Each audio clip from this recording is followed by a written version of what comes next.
It started as a quiet winter. The kind that wraps you in white silence and soft wind, where the mountains loom like sleeping giants and the only sound is the crunch of snow beneath your boots. I had lived alone out in the hills near Bozeman, Montana for years, surrounded by forests, frozen streams, and the occasional deer tracks in the snow. It wasn't much, but it was mine, a retreat from the noise of the world. My barn stood on a ridge, old but sturdy, a place to store tools, firewood, and memories of summers long gone. That winter of 2018, though, something felt off. I first noticed the footprints in late December, after a snowstorm had rolled through. At first, I thought it was a stray coyote or maybe a wandering hunter passing through. But when I stepped outside with my flashlight and surveyed the barn, my stomach dropped. The tracks circled the barn, once, twice, maybe 3 times, before fading into the woods. They were barefoot in the middle of a Montana winter. The prints were deep, as if whatever made them was heavy or pressing down hard with each step. The toe spacing was strange, long, narrow, almost clawed at the edges. I knelt and touched one. The snow was hard-packed from deliberate pacing. I told myself it was some prank, maybe kids from town sneaking up for laughs. But the nearest neighbors were miles away. No one would dare. The next day, I boarded up the barn windows and reinforced the door with extra planks.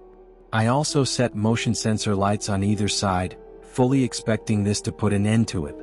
I even checked the perimeter with a motion camera I had mounted for wildlife. Nothing. No animals. No people. Just wind. Just empty trees standing still under snow. That night I barely slept. The next morning, the boards were ripped open. The window I had sealed shut had splinter marks and gouges like something sharp had clawed at it. The lock on the door hung twisted. The motion lights were smashed, wires dangling like exposed veins. My heart froze. Someone, or something, had gotten inside the property without leaving footprints in the fresh snow. I looked for tracks leading away from the barn. None. I called the sheriff's office, explained the situation, and they laughed. Probably teenagers out for trouble, the deputy chuckled over the phone. Winter's slow. You're making more of it than it is. I knew better, but I didn't press. Who would believe me? Besides, the mountains swallow sound, and the land feels endless out here. I cleaned up the mess and reinforced everything again. Heavier boards, stronger locks, even a metal latch on the back door. I set another camera, this time with infrared motion detection. That evening, as I sat by the fireplace with a drink in hand, I heard it, soft at first, like dry branches brushing against the side of the barn.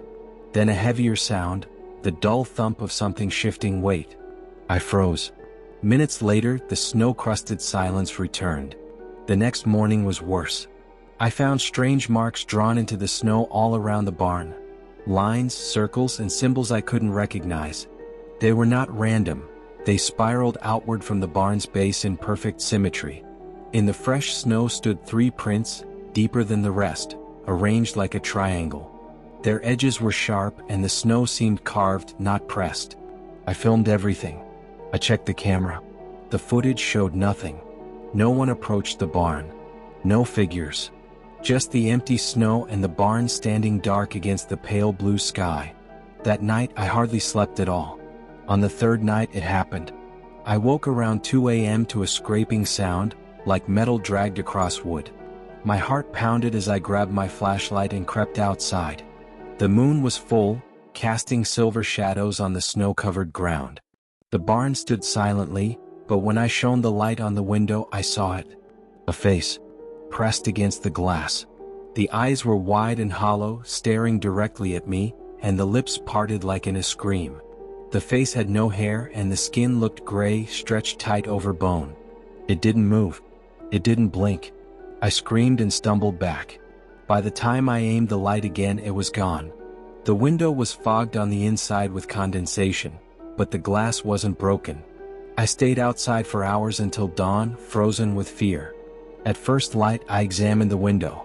The condensation inside was shaped in long streaks, as if fingers had been dragged down from the top.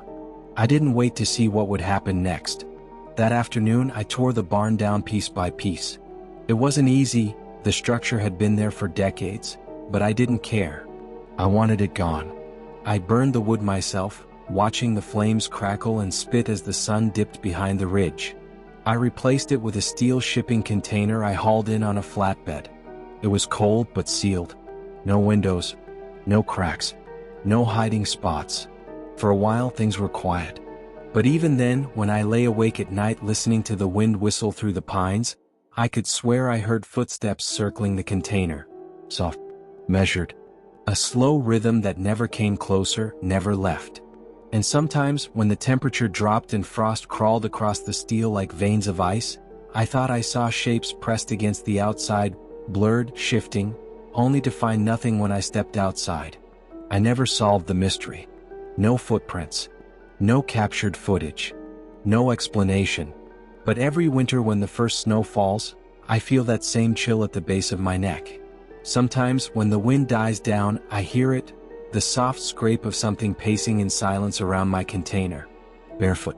What do you think was circling that barn? Was it a person, or something far more sinister? Let me know your thoughts in the comments below. If you've had a chilling experience like this, share it. I'd love to hear your story. Don't forget to like, subscribe, and hit that notification bell so you never miss another terrifying tale. Stay safe out there, and keep the lights on.